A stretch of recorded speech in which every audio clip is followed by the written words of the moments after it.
এই মাস সম্পর্কে বেশ কিছু ভুল ধারণা আছে, বেশ কিছু কুসংস্কার আছে। তো এই মাসের তাৎপর্য, গুরুত্ব, করণীয় এবং বর্জনীয় এই তিন বিষয়ে আমরা সংক্ষেপে কিছু কথা শুনবো। সম্মানিত যে 4টা মাস আছে তার ভিতরে সবচাইতে শ্রেষ্ঠ, রমজানের পরে সবচাইতে উত্তম, সম্মানিত, মর্যাদাপূর্ণ মাস হলো আল্লাহর মাস মুহররম মাস। মাস হিসাবে মুহররম মাসে নফল রোজা রাখার তৌফিক কয়জন মানুষের হয় বলে? সকল প্রশংসা আল্লাহ সুবহানাহু ওয়া তাআলার জন্য। দুরূদ এবং সালাম প্রিয় নবী মুহাম্মদ মুস্তাফা সাল্লাল্লাহু আলাইহি সাল্লামের প্রতি। প্রিয় ভাইরা, আমাদের আর কয়েকদিন পরেই শুরু হতে যাচ্ছে মুহররম মাস, হিজরি বর্ষের প্রথম মাস। এই মাসটির বেশ কিছু তাৎপর্য আছে কোরআন এবং সুন্নাহর দৃষ্টিতে, এবং করণীয় আছে। পাশাপাশি এই মাস সম্পর্কে বেশ কিছু ভুল ধারণা আছে, বেশ কিছু কুসংস্কার আছে। তো এই মাসের তাৎপর্য, গুরুত্ব, করণীয় এবং বর্জনীয় এই তিন বিষয়ে আমরা সংক্ষেপে কিছু কথা শুনবো, আল্লাহ সুবহানাহু ওয়া তাআলা তৌফিক দান করলে। মুহররম মাস এটা সম্মানিত 4 মাসের একটা মাস। আল্লাহ সুবহানাহু ওয়া তাআলা কোরআনে কারীমের ভিতরে 4টি মাস সম্মানিত হওয়ার কথা বলেছেন। সূরা তাওবায় সেই 4টি মাসের সম্মান প্রসঙ্গে একাধিক আয়াতে আল্লাহ সুবহানাহু ওয়া তাআলা বিস্তারিত আলোচনা করেছেন। সেই সম্মানিত 4 মাস কোন কোন মাস সে ব্যাপারে আবু বকর রাদিয়াল্লাহু তাআলা আনহু বর্ণিত সহিহ বুখারী হাদিসে আসছে, নবী সাল্লাল্লাহু আলাইহি ওয়াসাল্লাম বলেছেন সালাতুল মুতাওয়ালিয়াত, 3টি হলো ধারাবাহিক মাস, আর সেই 3টি হলো জিলকদ, জিলহজ এবং এই যে মুহররম মাস এটি। আর আরেকটি মাস হলো ওয়া রজব ওয়া মুদর আল্লাযী বাইনা জুমাদা ওয়া শাবান। আরেকটা হলো রমজানের আগের মাসের আগের মাস রজব মাস, যেটা জুমাদা সানি এবং শাবানের মাঝামাঝি মাস, সেইটা হলো 4র্থ মাস। আর এই 3টা, মোট 4টা মাস। এই মাসগুলোকে আল্লাহ সুবহানাহু ওয়া তাআলা সম্মানিত বলে ঘোষণা করেছেন, এবং এই মাসগুলোকে আল্লাহ সুবহানাহু ওয়া তাআলা মর্যাদা দিয়েছেন। আর সেজন্য এই মাসগুলোকে সম্মান দেওয়া, এগুলোর মর্যাদা দেওয়া একজন ইমানদার হিসেবে আমাদের সকলের কর্তব্য। এই মাসগুলোতে পাপাচার না করা। আল্লাহ সুবহানাহু ওয়া তাআলা বলেছেন ফালা তাযলিমু ফিহিন্না আনফুসাকুম, এই সম্মানিত মাসগুলোতে তোমরা নিজেদের প্রতি নিজেরা অবিচার করো না। মুফাসসিরিন ইকরামের অনেকেই বলেছেন এখানে অবিচার করা বলতে পাপাচার করা, গুনাহের কাজ করা। অর্থাৎ অন্য সময় গুনাহের কাজ করা তো জঘন্য, এই সম্মানিত মাসে গুনাহের কাজ করা, পাপের কাজ করা, অন্যায় করা আরো বেশি জঘন্য। কারণ একটা অন্যায় কাজ একজন সম্মানিত মানুষের সামনে করা, এটা ডবল অন্যায়। সম্মানিত মানুষের অসম্মান হয়, আবার অন্যায় কাজ করা হয়। এই জন্য এই মাসগুলোতে অন্যায় থেকে বেঁচে থাকার জন্য বিশেষভাবে চেষ্টা করা দরকার, সচেষ্ট থাকা দরকার। কারণ আল্লাহ তাআলা এই মাসগুলোকে কি দিয়েছেন? সম্মান দিয়েছেন। আল্লাহর সম্মান, আল্লাহর দেওয়া সম্মান রক্ষা করার জন্য এই মাসগুলোতে পাপের কাজে একটু পিছপা হওয়া একজন মুমিনের উচিত, এবং নেকের কাজে, রুটিন নেকের কাজ যেগুলো, সেগুলোতে অগ্রসর হওয়া উচিত। অতএব এই সম্মানিত মাসের অন্যতম প্রধান এই করণীয়, এটি আমরা মাথায় রাখবো ইনশাআল্লাহ। এই মুহররম মাস আবার সম্মানিত মাসগুলোর ভিতরে অনেক উলামা ইকরামের মতে সবচাইতে শ্রেষ্ঠ।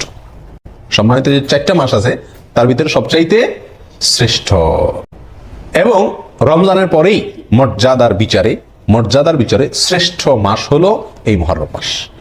মুহররম শব্দের অর্থই হলো সম্মানিত। মুহররম শব্দের অর্থই কি? সম্মানিত।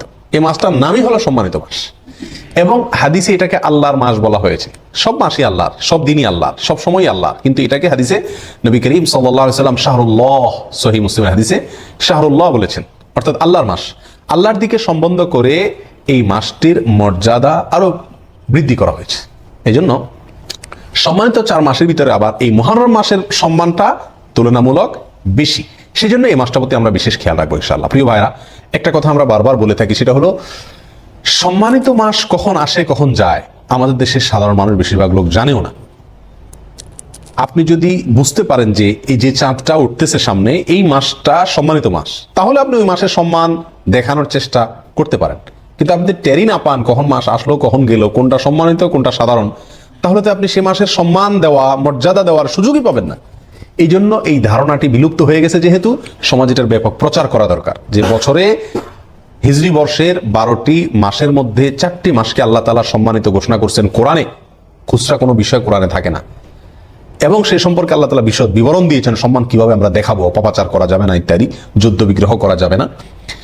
এবং এই সম্মানিত 4 মাসের বিস্তারিত বিবরণ নবী করিম সাল্লাল্লাহু আলাইহি ওয়াসাল্লাম সহিহ বুখারী হাদিসে বর্ণনা করেছেন। অতএব একজন মুসলিম হিসাবে আমাদের কর্তব্যের অংশ হলো এই মাসগুলো যখন আসে বিশেষভাবে নড়ে চড়ে বসে সম্মান করা। আপনি একভাবে বসে আছেন ঠ্যাং ট্যাং সব মেলে দিয়ে, হঠাৎ করে আপনার শ্বশুর আসছেন, আপনার ভেতরে এক ধরনের পরিবর্তন আসবে কিনা, একটু নড়ে চড়ে বসবেন কিনা, আপনার বাবা আসছেন একটু নড়ে চড়ে বসবেন কিনা, এর মানে আপনি তাকে সম্মানিত মনে করছেন। একজন সাধারণ মানুষ আসলে হয়তো আপনি নড়ে চড়ে বসবেন না, কিন্তু আপনার সম্মানিত কোনো মানুষ আসলে আপনার মধ্যে এক ধরনের পরিবর্তন আসবে। এই জন্য ভাই, সম্মানিত 4টি মাস যখন আসে, একজন মুমিন নড়ে চড়ে বসবে। সে যদি মুহররম মাস আর সফর মাস, এই দুটার ভিতরে তার কোনো কি না থাকে, তার কর্ম, তার কথা, তার কাজ কাম ইত্যাদিতে যদি কোনো ব্যবধান না থাকে, তার মানে আল্লাহ যে মাসটাকে সম্মান দিলেন সেটাকে সে কেয়ার করবে না। ঠিক না ঠিক? আর বর্তমান সমাজের প্রায় সমস্ত লোক, ইল্লা আমার রাহিমা রব্বি, হাতে গোনা কিছু লোক ছাড়া প্রায় সকল লোক, আমরা সম্মানিত মাস আর সাধারণ মাসের ভিতরে আমাদের তেমন কোনো পার্থক্য নাই, দৈনন্দিন রুটিনের ভিতরে তেমন কোনো পরিবর্তন নাই। এই জন্য ভাইরা, দুইটা সম্মানিত মাস কিন্তু অলরেডি চলে গেছে, একটা জিলকদ, একটা জিলহজ। তো এই যে দুটি সম্মানিত মাস গেল, অন্য সব আমল আপনি বাদ দেন, এই 60 দিনের ভিতরে, এই 2 মাসের ভিতরে আপনার মাথায় কয়বার এই চিন্তাটা আসছে যে যে দিনটা যাচ্ছে, যে সময়টা যাচ্ছে, এটা আল্লাহ ঘোষিত সম্মানিত মাস? এই চিন্তাটা কয়বার আসছে? যারা নিয়মিত নামাজ রোজা করেন আলহামদুলিল্লাহ, তাদের ভিতরে আপনি খবর নিয়ে দেখেন, আপনি নিজেরটা নিজে চিন্তা করেন। এই জিলহজ মাস গেল, এই মাসে কোরবানির কথা বারবার মনে পড়ছে, কোরবানি করছেন, ভালো কথা, কিন্তু এই মাসটা সম্মানিত মাস, কোরবানির আগে পরের দিনগুলোও মর্যাদাপূর্ণ দিন। এই কথাটা অন্তত মাথায় আসছে, মর্যাদা, এটা মাথা আসলেও তো এটার প্রতি বিশেষ সম্মান মন থেকে তৈরি হয়। ঠিক না ঠিক? সেটাই বা আমাদের কতবার হয়েছে? এর উত্তরে আমার মনে হয় বেশিরভাগ লোক বলবেন যে একবারও হয় নাই। কি বলেন, আপনাদের কয়জনের মনে পড়ছে যে এটা সম্মানিত মাস? বলেন। একজন পাওয়া গেছে। তো ভাইরা, সেই জন্য এই মাসটি সম্মানিত, এই মাসটি মর্যাদাপূর্ণ, এই ধারণাটি সমাজে ব্যাপকভাবে প্রচার করা দরকার। সামনের যে মাসটি আসছে সেটি এই সম্মানিত মাসের সিরিয়াল বাই 3টি মাসের শেষ মাস, আবার সেটা হলো মর্যাদার দিক থেকে সবচেয়ে সম্মানিত। বিধায় এই জিনিসগুলো আমরা কি রাখবো? ইনশাআল্লাহ মাথায় রাখবো। মুহররম মাসের একটা বিশেষ আমল আছে, বিশেষ গুরুত্ব আছে। সেটা কি? সহিহ মুসলিম হাদিসে আসছে, নবী করিম সাল্লাল্লাহু আলাইহি ওয়াসাল্লাম ইরশাদ করেছেন যে আফদালুস সিয়ামি বা'দা রমাদান শাহরুল্লাহিল মুহররম, রমজানের পরে সবচেয়ে উত্তম রোজার মাস হলো মুহররম মাস, আল্লাহর মাস মুহররম মাস। নবী সাল্লাল্লাহু আলাইহি ওয়াসাল্লাম এখানে কি বলেছেন? আল্লাহর মাস বলেছেন। রমজানের পরে সবচাইতে উত্তম, সম্মানিত, মর্যাদাপূর্ণ মাস হলো আল্লাহর মাস মুহররম মাস। অর্থাৎ রমজানের পরে নফল রোজার শ্রেষ্ঠ মাস, নফল রোজার শ্রেষ্ঠ মাস হলো মুহররম মাস। নবী সাল্লাল্লাহু আলাইহি ওয়াসাল্লাম যে মাসকে নফল রোজার জন্য সবচেয়ে শ্রেষ্ঠ বলেছেন, সেই মাসে আমরা আশুরার রোজা বাদ দিই। আশুরার একটা বিশেষ তাৎপর্য আছে। মাস হিসাবে মুহররম মাসে নফল রোজা রাখার তৌফিক কয়জন মানুষের হয় বলেন? খুবই কম। অন্তত 1-2টা রোজাও যদি আপনি সারা মাসে রাখেন, এই নিয়তে যে নবী সাল্লাল্লাহু আলাইহি ওয়াসাল্লাম এই মাসে বেশি নফল রোজা রাখতে বলেছেন, আমি সেটার উপর আমল করার জন্য অন্তত 1-2টা রোজা রাখলাম, তবুও তো আপনি হাদিসটার উপরে কি করতে পারলেন? আমল করতে পারলেন। এই জন্য এই জিনিসটা খুব মাথায় রাখা দরকার, চেষ্টা করা দরকার ছুটির দিনগুলোতে বা যখন সুযোগ হয় এই মুহররম মাসে কিছু নফল রোজা রাখা। নবী করিম সাল্লাল্লাহু আলাইহি ওয়াসাল্লাম রমজানের পরে এই মাসের নফল রোজাকে শ্রেষ্ঠ বলেছেন। অবশ্য আমাদের আয়েশা বর্ণিত অন্য হাদিসে আসছে, নবী সাল্লাল্লাহু আলাইহি ওয়াসাল্লাম রমজানের পরে সবচেয়ে বেশি রোজা রাখছেন শাবানে।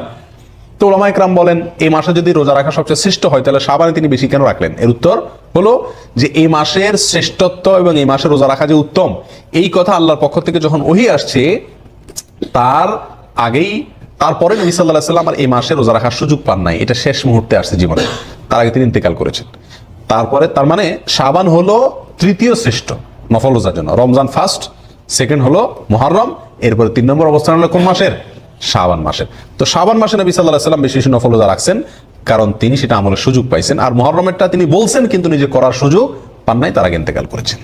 তাহলে আমরা তার এই নির্দেশনা অনুযায়ী মুহররম মাসে বেশি বেশি নফল রোজা রাখার চেষ্টা করবো ইনশাআল্লাহ। ঠিক আছে তো ভাই?